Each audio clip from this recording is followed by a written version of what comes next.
हजारांची लाच घेताना उपअधीक्षक रंगेहात अटकेत। अहिल्यानगर जिल्ह्यात लाचलुचपत प्रतिबंधक विभागानं मोठी कारवाई करत भूमी अभिलेख कार्यालयातील उपअधीक्षक आणि खासगी इसमाला 20,000 रुपयांची लाच स्वीकारताना रंगेहात पकडले आहे।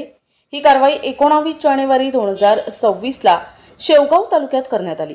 तक्रारदाराच्या नावे असलेल्या शेवगाव येथील सिटी सर्वे नंबर 489 मधील जमिनीच्या नोंद प्रक्रियेसाठी उपअधीक्षक किरण अशोक कांगणे यांनी लाचेची मागणी केल्याचा आरोप आहे। या कामासाठी त्यांनी खासगी इसम देवेंद्र त्रिंबक फुंदे याच्या माध्यमातून 20,000 रुपयांची मागणी केल्याचं तक्रारीत नमूद आहे। तक्रारदारानं याबाबत लाचलुचपत प्रतिबंधक विभाग नाशिक येथे तक्रार दाखल केल्यानंतर विभागाने सापळा रचला। पडताळणी दरम्यान लाचेची मागणी स्पष्ट झाल्यानंतर 19 जानेवारीला कारवाई करण्यात आली। यावेळी खासगी इसम देवेंद्र फुंदे यांनी तक्रारदाराकडून 20,000 रुपयांची लाच स्वीकारताच त्याला रंगेहात पकडण्यात आले। या प्रकरणी शेवगाव पोलीस स्टेशनमध्ये गुन्हा दाखल करण्याची प्रक्रिया सुरू आहे। या कारवाईत एसीबी नाशिक येथील पोलीस निरीक्षक अमोल वालझाडे, पोलीस हवालदार संदीप हांडगे आणि पोलीस शिपाई सुरेश चव्हाण यांचे पथक सहभागी होते।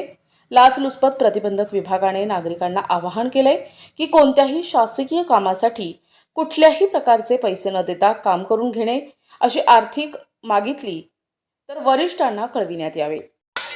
सुगंधित सुवासिक अत्तराची दळवळ, भरपूर व्हरायटीज आणि क्वालिटीचे अत्तर जे करतील आपणास मंत्रमुग्ध।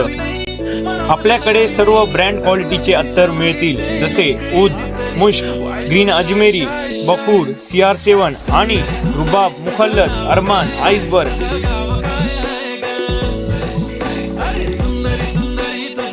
एकदा अवश्य भेट द्या।